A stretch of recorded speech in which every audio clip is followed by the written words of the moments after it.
Oui, encore une fois, bonsoir, bonsoir. Et peuple congolais, et partout où vous êtes, après ce nombre de la vie de notre cas. Bon, de la route, bon, Nasa, na écouté ba cowboy, pour ce monde, dans un monde cowboy, pour la cowboy, ça a été fait un cheval, mais il y a un état d'esprit quoi.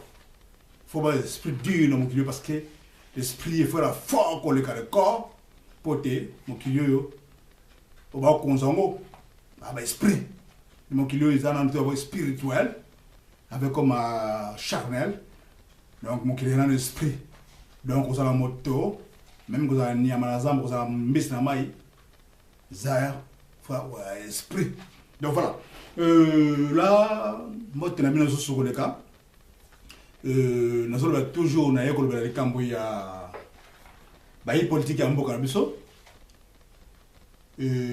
pas si mingi parce que juste mboka na il faut un jour comme islamique pour un jour sauvé pour le christianisme n'habiter au Tibet la catholique ou la chrétien ngaïté parce que moi je suis plus là et la longueur des façades de tableau cotona ça fait plus de 5 ans déjà. Et donc, je dis une chose, les chrétiens, même les juifs, les chrétienté, même hier, je suis chrétienté, et christianisme, bien armé, on a des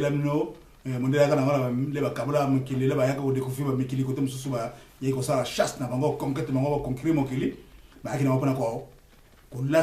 faible. Donc, tout d'abord, la chrétien, c'est faible parce que la politique comme le christianisme si tu es chrétien tu gardes ça pour toi et tu gardes ça pour ta famille et pour ta maison et pas pour toute la nation et si tu es chrétien si tu es vas-y mais le chrétien alors vérité sur le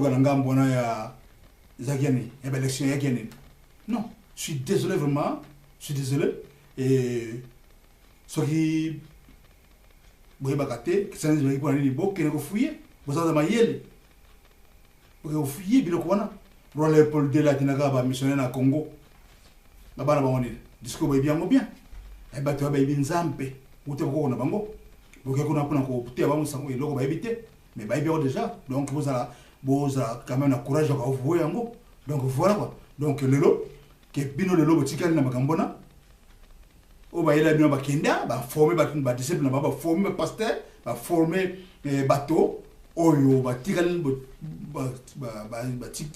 batikali na tâche wana ya ko continuer ko évangélisme parole wana et ba messengère et ba dormeur que christianisme ah non non donc c'est pour cette raison je dis une chose que tant on a monarchie mokon intérieur mboka biki baza chrétien mi balena kisa ba biki baza chrétien faut limisa du coup christianisme sous chrétien homme politique oui c'est bien aux chrétiens au semble ça voilà mon dengi minuba ela binango mais quelque part pour l'intérêt nation à la tête du pays ou bien importation que la conquête yamboka à récupérer pour voir un jour à jouer beaucoup un jour à regarder le discours parce que juste c'est un discours faible donc ça se dit directement de l'autre côté va faible donc so limpisa donc qui dit ou bien vous solana coucou y a posé la ndenge que mboka za croyant bon il y a le discours voilà vocabulaire voilà alors c'est pas ça ce qui est là qui que ko limpisa la politique de la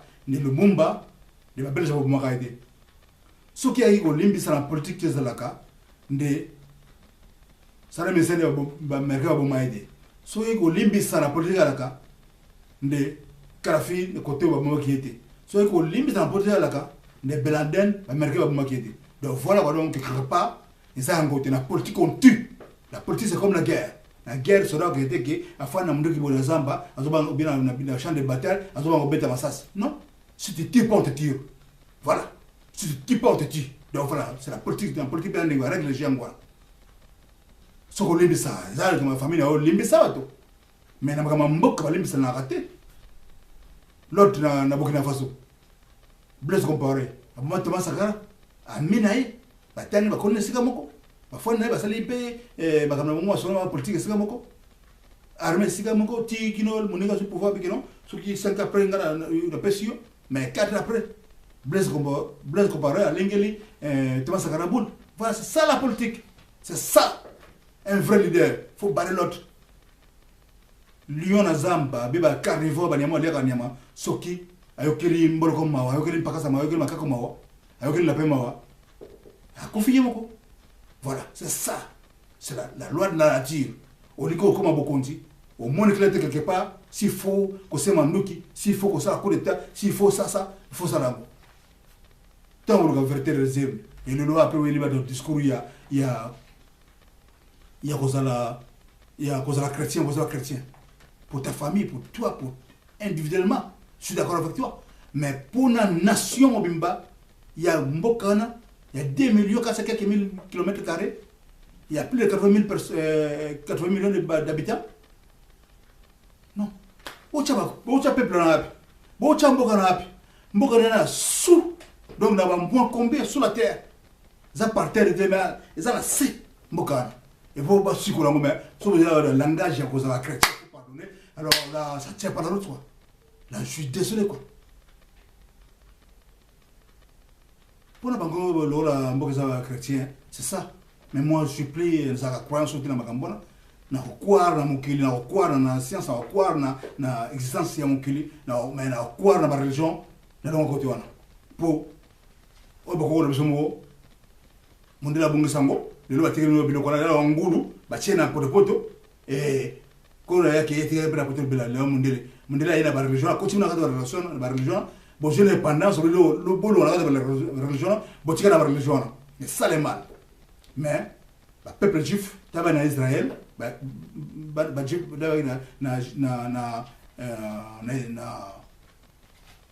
Égypte, dans le Waki, je recommandation pas y avait, ouais, qui ange, ou esprit n'a pas été qui baya bix bango, longo, kekuna, ebisieke, bon ça me lance beaucoup de mino. Ce qui vient on a Abraham, aza papa na bino. Mais Abraham moi na libosa wanganaye. Ce qui est vraiment un liboso, oh Ismaël, bon bonheur, vous êtes malade, quoi. Vous êtes malade, mes frères et mes sœurs. C'est souvent le thème, vous êtes malade. Vous êtes taré, quoi. Donc, quelque part, on dirait ce que le bic est dans mon Christ, bien animé, donc, pour un yo, et donc, on va la rame de cieux, au moins en monter. N'importe quoi. Le paradis, l'enfer, c'est sur terre. On dirait comme ça, c'est le paradis.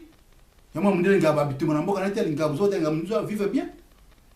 Ce qui est le supermarché, tous ces hommes ont flié. Ils ont même l'étranger. Et ça, ces hommes, on est là, le Roliamo. Et alors, par exemple, on est là, près de l'équipe, et si les nègres, manga, près de l'équipe, ça fait les gars, c'est les nègres. Avant que les gars, c'est les nègres. Non, à Oua, du 1er janvier au 30 décembre, il va flier dans le supermarché. Donc voilà. Donc, qui dit que bah chrétien fais ça dans ta famille soit bomi ba famille et bon dans mon beba ba bomba na bo moi na yo batiki yo moko batiki moko obike na libisi ba papa na Christ là oh bravo monsieur bravo mais pour la nation congolaise bon soit discours hanté je suis désolé quoi. Donc moi je dirais une chose que Kabila a raison na Congo il n'y a pas de politiciens il a raison on a bête là quoi. Bravo Kabila Nabi qui en 2023 à Rozonga.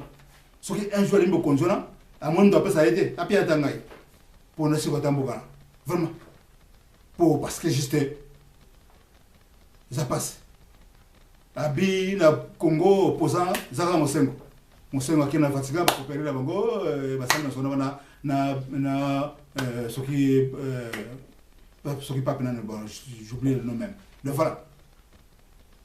Bonga soki mo konti bwana na bonga azoba ngake ngande opposant solo mais na chalibaya na hôtel mais là et puis na to sare en fortement comme ça et na joie bonga ça fonctionne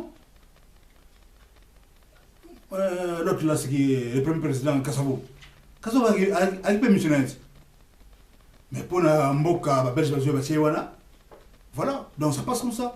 C'est pas dit que parce que aux amont ganganzambe que ça la politique mais aux allez professeur au ça politique de me représenter non est-ce que ça est courant que le président prend comme président non mais ça va destin bien ça que ça dépend de son année là. Donc voilà. Donc docteur Moko peut chaque moment beaucoup côté mais bien mes dessins. Mon dessin Bassar Rassat. Ça mes dessins.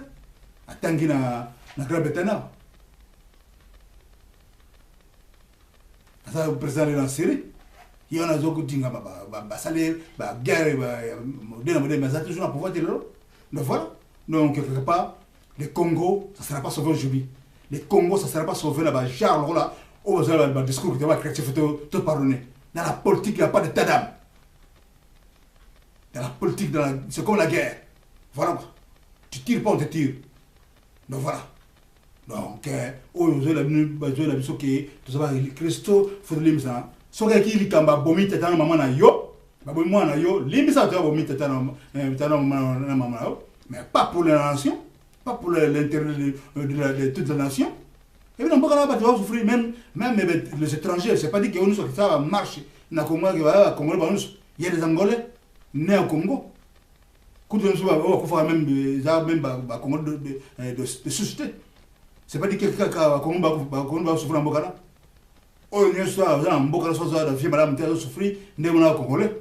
Donc voilà. Tu ne pas en mais quelque chose, ça a passé parce que l'État, c'est so fort depuis qu'elle a raté, depuis tant bout. Voilà. Pas soit, qu'on s'en zéro, moi, il y a bon, personne qui a pour ça. C'est ça, le mal. Donc voilà. Moi, je dis une chose, bravo à président Kabila.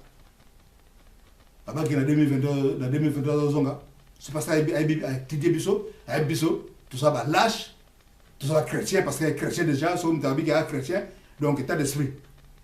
Ok, donc voilà. Parce que ton pardon, il y a un foot, machin. Depuis le Congo, pas Boma, Belge, Boma, il y a colonie Boma, Boma, Tilolo, Congo, bah qu'on soit couvert qui sommet qui va vivre bien mais le vivre bien dans Congo alors bien aussi il y a na langage à pardon discours à pardon alors non il faut arrêter non parce que je sais pas je mets la poubelle je mets les passés même la poubelle va récupérer mais dans les passés dans l'oubli voilà donc je suis vraiment désolé na politicien va tenir langage il y a aux chrétiens et puis il faut pardonner. Et là, je suis désolé vraiment, je dis une chose, je suis désolé. Mais ça passe. Donc, pour si vous remontez. Donc, ndegi baninga kenda soki bakenda kukuta na bamasoro beta na bamasoro vous savez à part amino que bozo boliki to la mukame quelque part bon le bino beaucoup mal ça le pongi. Voilà. Je suis désolé, va ou dans ça ndé ngwana, je sais pas si c'est la route, c'est pas la route. So de salle passer na auto sala moko moni et affiché bon na ozongeli ko sala na tala so ko leka c'est pour ça le gâté na sala moko lobi mais avec le même pensée, même idée. Merci peuple congolais. Alors quelque part na obelo moko conseil au Mobutu Pesaka tant qu'il y a Pierre Angler au Mambokana Malambokana lié abaki na bandal babi moto abong sa maison moto abong sa comment on avait bendé la grand caractère na ba lettre majuscule moto abong sa la maison bandal place qui maison il y a poste donc voilà donc quelque part si on vit au Congo sangolo zako donc voilà quoi na Congo sangolo zako so salim au tali liba konziona ma plein parce que la bango na coucou on s'en va au téléphone tal ba langage autre désolé je suis désolé vraiment ça tient pas la route et Congo on se prend un jour ce qui beaucoup longité ba misema ba vous en otage quand même pour pas la bango après la mort il a la vie de l'autre côté donc misema bangalo parce que la vie na mokilo dans la 30 ans la naissance la vie et la mort donc voilà donc même au milieu chrétien on lui a pas Dieu va chrétien pour ça va mailler boyba christian se buta api yaki arme bastizaka pona ba yo konza ba mboka bazoka na bombo yaki arme c'est pas dit que chrétien que yesu bien boyboy Abraham awanga na mwana liboso Ismaël bongo yo kongola keno wapi vraiment je suis désolé quoi Abraham obino benga tata na bino yo le posomiro Abraham le posomotane obeta tana yo awanga mwana liboso Ismaël pour aki 100% juif 100% israélien a bota kena moi sinaï aga donc voilà la source on a banzi trop parlé je crois on a le bien coquille bon là dans vos vidéos madame bon partage et je crois il y a des choses là dedans audio et on faire tourner bâtiment parce que bon là mon cabine va congolais parce que là parce que ça nous que vous avez chrétien parce que un titre na ba ina combat la muka ba mon le ba chrétien faut pardonner c'est n'importe quoi je suis désolé quoi merci.